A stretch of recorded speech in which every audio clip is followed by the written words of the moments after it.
está junto de nós, o nosso irmão Luiz Alberto, que vai nos tecer sobre este capítulo, que nós vamos meditar e nós vamos trazer em cada nuance, em cada frase, para nós, porque nós temos aquela grande mania de dizer, se ela estivesse aqui, ela ia ouvir, se ele estivesse aqui, ele ia ouvir, porque isso é para ele, é para ela, não para mim. Mas vamos pegar para nós, então vamos aproveitar, gente. Vamos passar para o nosso irmão, não vou ver nem um minuto. Hoje tá. Até que um dia, né? Bom, nós estamos desenvolvemos um combate, eu e a Georgina, Isso. O bom combate. Bom combate. De disciplina. Sempre estamos aprendendo. Então, hoje o assunto é os trabalhadores da última hora.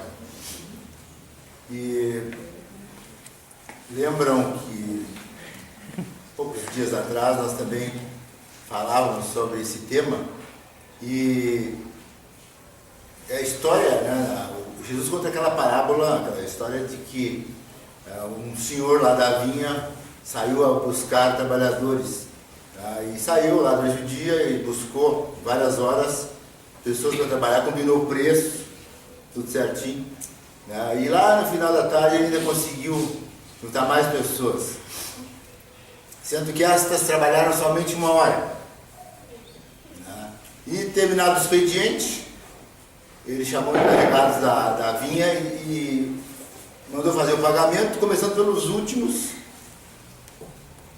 E quando os que começaram às 8 da manhã viram que aqueles receberam o mesmo pagamento e eles não tiveram nenhum acréscimo, ficaram de dor, né? Não sei aonde, não dá para ser de cotovelo, mas aquela dor de inveja. Então essa parábola tem vários ensinamentos. Um deles é a inveja, né?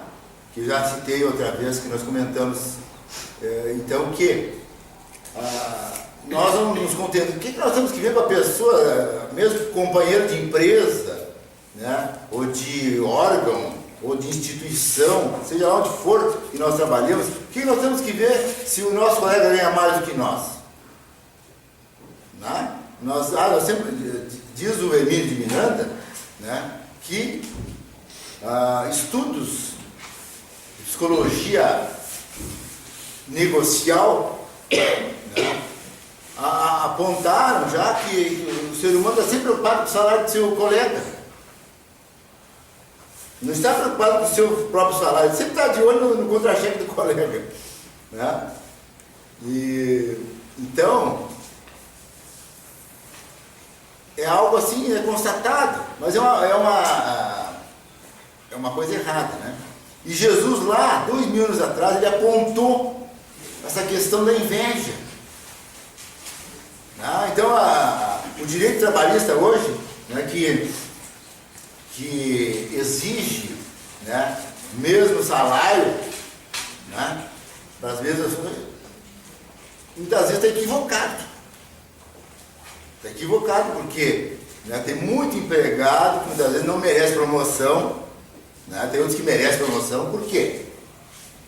Né? Então a pessoa que é chefa, né, que é chefe, que é o patrão, ela tem o direito de fazer diferença.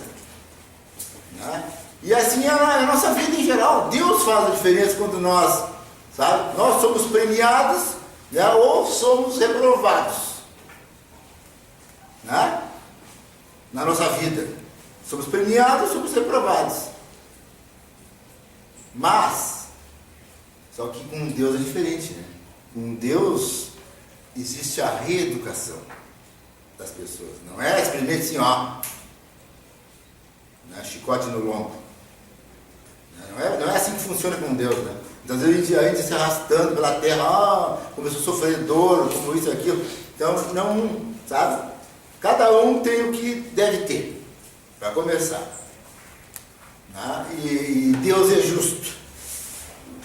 Né? Se alguém disser que Deus não é justo, vai ter que acertar as contas com ele. Não é? Nós não podemos. O ser humano tem até direito disso, né? O ser humano duvida, o ser humano não confia, o ser humano não acredita, o ser humano vive fazendo mil e uma coisa, apronta de qualquer jeito. E Deus está sempre lá, né? Sempre passando a mãozinha nas nossas cabeças, né? E nos dando novas chances. A reencarnação é delas, né? É a grande chance magnífica para o quê? O nosso objetivo principal aqui na Terra, qual é? Evolução. É para isso que a gente vem aqui na Terra, para evoluir. Não para pagar pecado. Mas que anda muita gente se arrastando, anda, né? Por aí. Mas nós nos arrastamos, nós sofremos porque a gente quer sofrer. Né? A começar, se nós, aquilo que nós falamos na semana passada sobre fé, né? Se nós tivermos confiança, né? Tudo, sabe, ameniza. Tudo se ameniza. Né? Se a gente tiver uma ligação com o Criador, aquilo que Jesus falava, que a gente deveria ter, né, uma ligação, né, uma comunhão com Deus. É sempre assim, muito obrigado, meu Deus, que bacana o sol, o vento, as árvores, o passarinho. Sempre essa ligação com Deus, vendo coisas bonitas, né, vendo as coisas boas, né, e fazendo coisas boas, se inspirando. Então, quando a gente pensa assim, age assim, sabe, né, positivismo, né, a gente já vai e melhora a coisa. Né? Então tudo, quando Jesus dizia, né, que se a gente fosse até Ele, né, que o nosso fardo seria mais leve, é verdade. Todo mundo tem fardo mais leve com Jesus. A gente se conforma com certas situações, tem coisas que a gente não pode mudar, né? Outras a gente pode mudar. Né? Tem uma série de coisas que a gente pode mudar. Agora tem algumas que vêm que derrubam tudo, né? Mas, e cadê o exemplo aquele lá pro Jó, né? Que perdeu tudo. Existem exemplos assim, né? Nas próprias escrituras antigas, para mostrar pra gente como se deve agir, né? Como a gente pode agir? A gente tem que ter sempre assim, sempre nos lembrando isso aí, lembrando a confiança no ser superior. Mas, então a história da vinha, dos trabalhadores, encerra assim uma série de questões, porque nós estamos sendo chamados. Né? O Allan Kardec explica aqui no Evangelho, né, que desde muito, os primeiros chamados do tempo de Moisés, né, depois vem vindo, né, os seguidores do Cristo, né, e aí depois mais adiante chega nos filósofos, né, nos estudiosos, né, que estão por aí colaborando com o nosso mundo, e até chegar nos espíritas. Agora precisam se arrepiar. Pois os espíritas têm um papel muito sério aqui na Terra. Está aqui no Evangelho, a missão dos espíritos aqui dentro, nesse capítulo, né? Que a gente deve se voltar para as atividades com confiança, né? E para procurar nossa mudança interior, né? Que o chavão é reforma íntima, né? Esse é o chavão espírita, né? Reforma íntima. Então nós temos que mudar o nosso interior e, sabe, aproveitar os conteúdos que a doutrina espírita nos passa. A oportunidade que nós temos de trabalhar na casa espírita, nós somos os trabalhadores da última hora. Estamos aí. Né? E se nós não desempenharmos bem a nossa tarefa, né, como diz o texto, né? Prejudicaríamos a obra. Prejudicaríamos a obra. Então, o Espírito Tolstói conta a história de um moço paulista que trabalhava ganhando bastante dinheiro lá em São Paulo, jovem, e ele, 25, 26 anos, e ele estava saindo do serviço no final da tarde e começou uma chuva forte, o carro dele estava longe, daí ele foi se esconder da chuva debaixo de uma marquise junto com outras pessoas, e ali ele e bluft no chão. E as pessoas diziam, acho que está bêbado. Assim que as pessoas sempre pensam o pior, né? Nós, os seres humanos, sempre pensamos o pior das coisas. E ele ouvindo. Então vai dali, vai daqui, não, mas ele está bem vestido, não sei o que, tá. Aí passava por ali uma moça que era médica, que encaminhou o rapaz, né, através da ambulância, para o hospital. E lá no hospital ele ouvia os comentários dos funcionários do hospital, né, dizendo, olha só, né, tem que ver, será que tem dinheiro para pagar a conta? Né? Então ele ouviu tudo que diziam, né, os atendentes do hospital, e o médico-chefe lá ainda disse, examine os bolsos para ver se quem é a pessoa, porque alguém tem que pagar a conta. Né? Então, quando ele foi encaminhado para a UTI, então ele tentava falar com as pessoas, mas não, as pessoas não o atendiam. E passado mais um tempo, lá dentro da UTI, apareceu uma moça e conversou com ele, e ele ouviu o que ela falava, né? Ela o ouvia e ele a ouvia. Então, aí a moça assim, eu sou o teu espírito protetor. Né? E aí ele disse, mas eu vou morrer?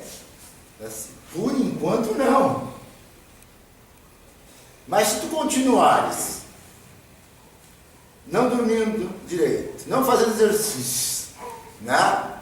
Com essa mágoa toda dentro de ti, te alimentando mal, tu vai morrer muito rápido, muito breve. Então nós estamos aqui para te dizer, eu estou aqui para te dizer, que é a tua última chance. Né? Porque tu vieste para trabalhar, porque desde pequeno ele sentia, ele enxergava espíritos, ele ouvia, ele tinha toda aquela premonição, né? E se tratava com médicos e psicólogos. Olha, médico e psicólogo não entende nada de mediunidade. Tá? Então as pessoas, lamentavelmente, né, passamos por umas fases assim, aqui no Brasil e no resto do mundo também. Ainda estamos, né, muitas vezes, com esses problemas assim, ó, sabe, de levar a criança ou a pessoa, né, que tem certos né, sentimentos, certas atitudes, certas manifestações, as pessoas levam para médico, levam para... como se médico soubesse alguma coisa de mediunidade. Né? Nenhum médico em geral sabe, a não ser que o médico seja espírita. Né? E pertence à Associação dos Médicos Espíritas do Brasil. Né? E quando os profissionais de medicina ou de saúde não entendem nada desse assunto, né, lamentavelmente, não entendem porque não querem. Né? Porque, como diz o Dr. Mauro Crítico, né, diz que a culpada foi a Teodora, a mulher lá do imperador Justiniano, né, que combateu a reencarnação lá no ano de 540, sabe, depois de Cristo por aí, 530, 540, desde que ela se tornou esposa do imperador Justiniano, ela combateu, né, eu já contei essa história, porque ela tinha sido prostituta, e as prostitutas de Constantinopla tinham muito orgulho de tê-la como colega, né? E ela ficava buzina da vida, né? Ouvindo os comentários das colegas, né? Prostitutas da cidade. Então daí ela determinou a morte de 500 delas, né, para apagar aquele comentário de que ela era colega daquela turma. E daí o povo dizia depois, né, que ela teria que reencarnar 500 vezes para pagar pela vida de cada uma das mulheres que foram mortas. Então essa é a origem lá do assunto, esse aí, porque a Igreja Católica, né, combateu essas ideias de reencarnação desde aquela época do concílio lá não lembro o nome agora do ministério, né, naquela época de 545, né, teve lá um concílio que foi assim, totalmente contra as ideias que os cristãos tinham, né, de reencarnação, sabe, continuidade da vida, né. Então, aí depois, mais tarde, eles foram combatendo, né, qualquer manifestação, até os próprios sacerdotes, eles combatiam os próprios sacerdotes, né. Existem muitas obras espíritas que contam, né, a vida de sacerdotes, né, em mosteiros, né, e etc., que deram veneno para eles para acabar com a mediunidade deles. Só assim mesmo, né? Para acabar com a mediunidade, dando veneno para a pessoa, né? Acaba com ela. Né? Então, como diz então o doutor Mauro Quítico, né, a culpada disso tudo é a Teodora. Sempre tem uma mulher na história, né? Bom, brincadeirinha, né? Que as mulheres é a maioria. Mas independente do sexo, né? O problema não é o sexo masculino e o feminino, o problema é o espírito. Né? O espírito, por isso que o espírito não tem sexo. Tá? Então, voltando ao nosso rapaz sério, em estado de coma, no hospital, né? E o sério estava lá, né, conversando com o espírito protetor dele, chamado, era uma mulher, Ana Lúcia, né? Estava dizendo, né? Ela conversou com ele ali um tempo, dizendo, amanhã de manhã tu vai acordar. Quando ele perguntou se ele iria morrer, né? Ela disse, não agora, por enquanto, né? Mas ela disse para ele, olha, amanhã de manhã tu vais acordar numa boa. Né? Então, e ela disse que cuidava dele há vários anos, né? Há muito tempo, e que lamentava quando ele cometia os erros, né? Ficava feliz quando ele acertava, etc. Então, ela se afastou, deu tchau para ele, né? E no dia seguinte, lá no hospital, todo mundo com um olhando desse tamanho assim, tinha acordado, né? Porque estava em estado de coma profundo, né? E então, a médica que tinha encaminhado ele para o hospital foi quem esteve no hospital quando ele estava dando alta, e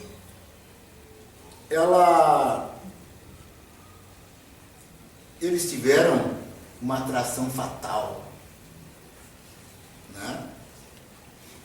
Que não tem nada a ver com acaso, né? Por acaso. Existia um planejamento espiritual para se encontrarem, e eles começaram a namorar a partir daquele dia.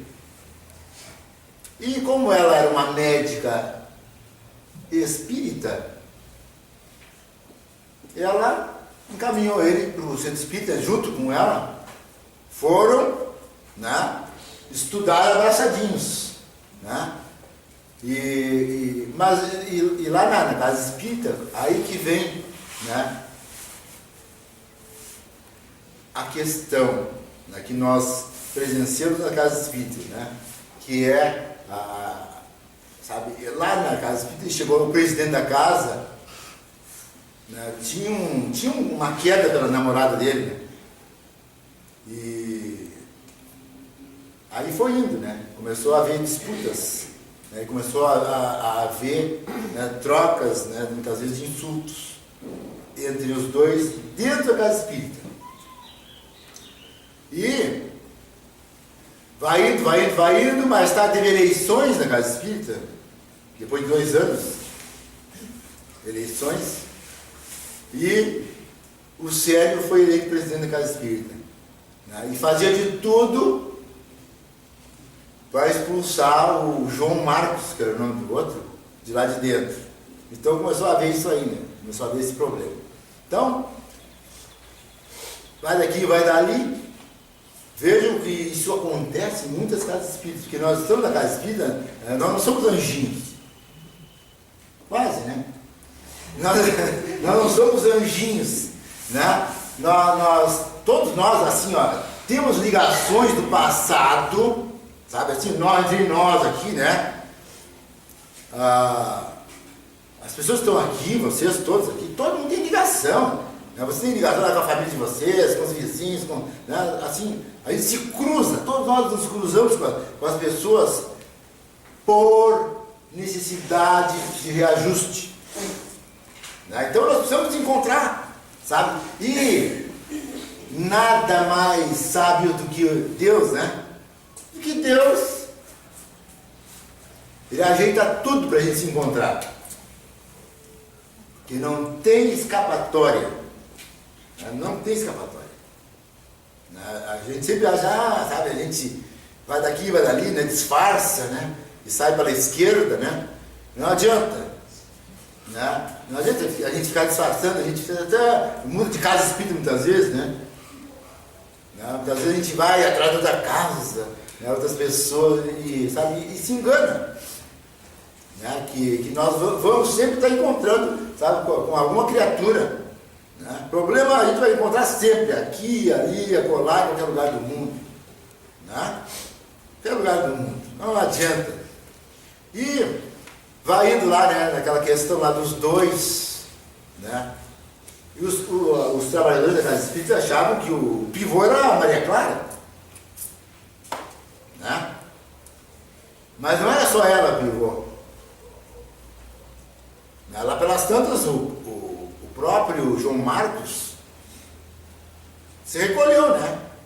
Ele gostava da moça, mas, como ele já tinha um grande preparo, ele começou a recuar, se afastou, tá. Mas e o Célio presidente, sempre, sabe, sempre vendo chifre em cabeça de cavalo. E vai daqui, vai dali, a vida segue, né, daquele jeito, sabe, assim, como a gente vai levando, assim, aos trancos e barrancos, né? E quem é que gosta disso? Os espíritos das trevas. Os espíritos das trevas que gostam, são os que gostam, sabe, de ver a gente falar, né, fofoquinho um do outro, né? Uma alfinetada aqui, outra ali. Né? Quem é que gosta disso? Os espíritos inferiores. Por quê? Porque os espíritos inferiores estão trabalhando sempre para aniquilar com a casa espírita.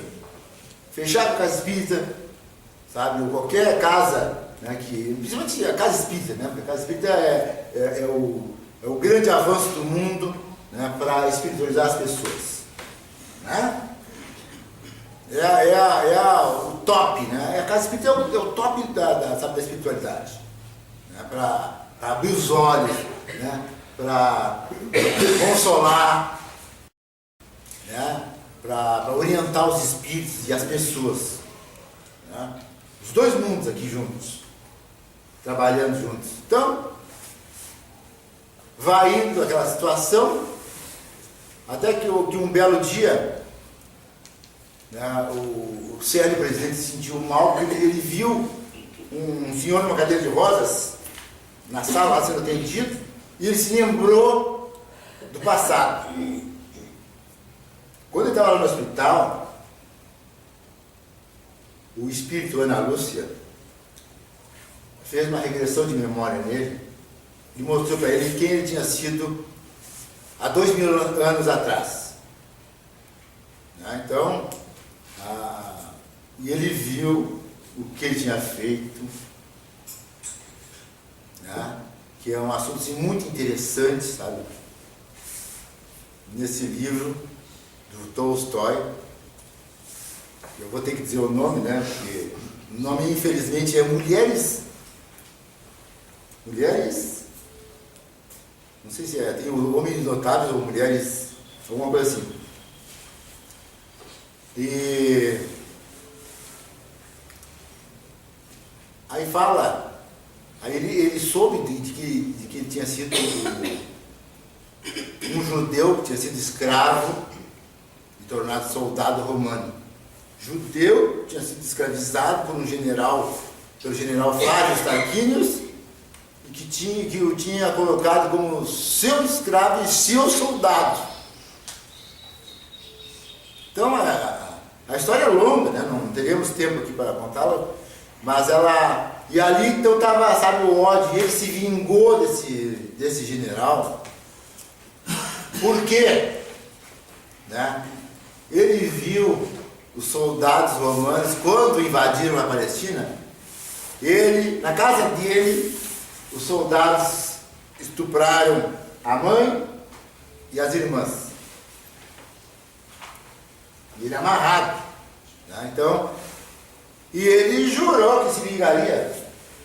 Né? Então ele era educado, então ele fazia tudo que o general mandava, né? Ele seguia, depois foi para Roma, né? E lá em Roma ele se encontrou com a filha do general. Né? E ali teve um romance. Quando ela disse que estava grávida, ele ficou louco. Tirou ela da sua integralidade, né? Agrediu-a e a vendeu para mercadores que foram para o Oriente. Levaram ela como escrava, né, para servir a um harém. Era muito comum lá naquela região, naquela época. Né? O rapto de mulheres, a venda de mulheres era uma coisa terrível. Então, por isso que a gente fala que a gente sofre disso ou daquilo e nem sabe por quê. Quanta coisa se cometeu, né? Aqui na face da terra, nós e outras pessoas por aí fora, né? A esmagadora maioria da humanidade, quantas coisas nós cometemos, né? Depois nós temos um probleminha aqui, um probleminha ali, nem sabe por quê. Por que será? Né? Que eu sofro tanto. Mas então vejam, aí lá na casa espírita, voltando à casa espírita, o Sério tem um piripaque, né? Tem um piripaque. Ao ver um homem numa cadeira de rodas e um rapaz auxiliando. E ele fala que aí os espíritos dizem para Maria Clara que ela deveria conversar com ele como se ele tivesse mediunizado. Daí vai para uma sala, conversa com ele e faz perguntas para ele. E aí ele diz que odeia o pai dela. Daí assim, quem foi o pai dela? É ele. Né? Apontou para o João Marcos. O moço que gostava dela, né? E apontou, aí falou que ela tinha sido a Lívia, né? Falou, né, que ele odiava o general Flávio Tarquínios, que estava ali. Ele via as duas imagens ao mesmo tempo assim. Ó. Então a Maria Clara doutrinou o Sério, e aí foi falando para ele que agora a realidade era essa, que tinha que perdoar, sabe? Nós estávamos na casa espírita para isso, né? Que estamos, né? E que eles estavam, e que e deu uma assim como nós conversamos com os espíritos, né? Na doutrinação, e foi indo, e que eles deveriam se perdoar, né? Eu sei que eles acabaram se abraçando, né? E aquilo serviu, sabe, como um tratamento espiritual ali, né, como uma desobsessão, né, tratamento espiritual, serviu, né, e ajudou, aí depois caiu na realidade. Então os dois acabaram casando, né?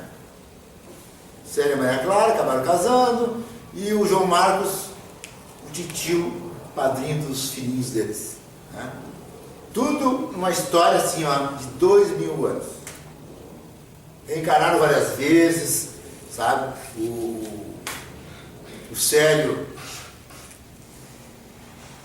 suicidou-se 4 vezes ao longo desse período, né, desses 2000 anos, lá em Roma, quando ele liquidou com o general, né, depois que ele que tinha feito tudo, né, planejou tudo, escrevia cartas contando onde ela estava, a filha do general, a Lívia. Então ele mesmo massacrava o general, ele cuidava do general, está doente, e ele massacrando o cara com falsas cartas. Então desde aquela época, quando o general morreu, né, ele suicidou-se naquela época. Depois ele continuou, né, porque o suicídio vira um vício. Né? Então, vejam que na casa espírita eu quis trazer essa história para que vocês vejam que como as coisas acontecem, né? Os trabalhadores que nós somos, em geral, né, que temos que conviver, né, no dia a dia, né, nós temos problemas assim, de uma coisinha ou outra, de antipatia um pelo outro, muitas vezes, né, e nós temos que entender isso, né, como uma oportunidade. De trabalho, nós estamos todo dia aqui, ó, né, gastando as letrinhas dos livros, né, fazendo sopa de letrinhas, né? Nós estamos todo dia aqui, né, para assimilar, né, para ver se a gente assimila alguma coisa, né, e coloca em prática, né, e fazendo um trabalho, né, como diz, né, o texto evangélico, né, que quando o Senhor vier, né, ter conosco, né, que nós possamos, né, fazer uma boa colheita e que nós não prejudiquemos a obra com as nossas atitudes, né, de pontinha disso, pontinha daquilo, né? Então, é isso que eles pedem para nós, né? Os bons espíritos. Jesus trouxe, né, esse grande ensinamento para todos nós, né? Então, em rápidas pinceladas, era isso. Muito obrigado, boa tarde.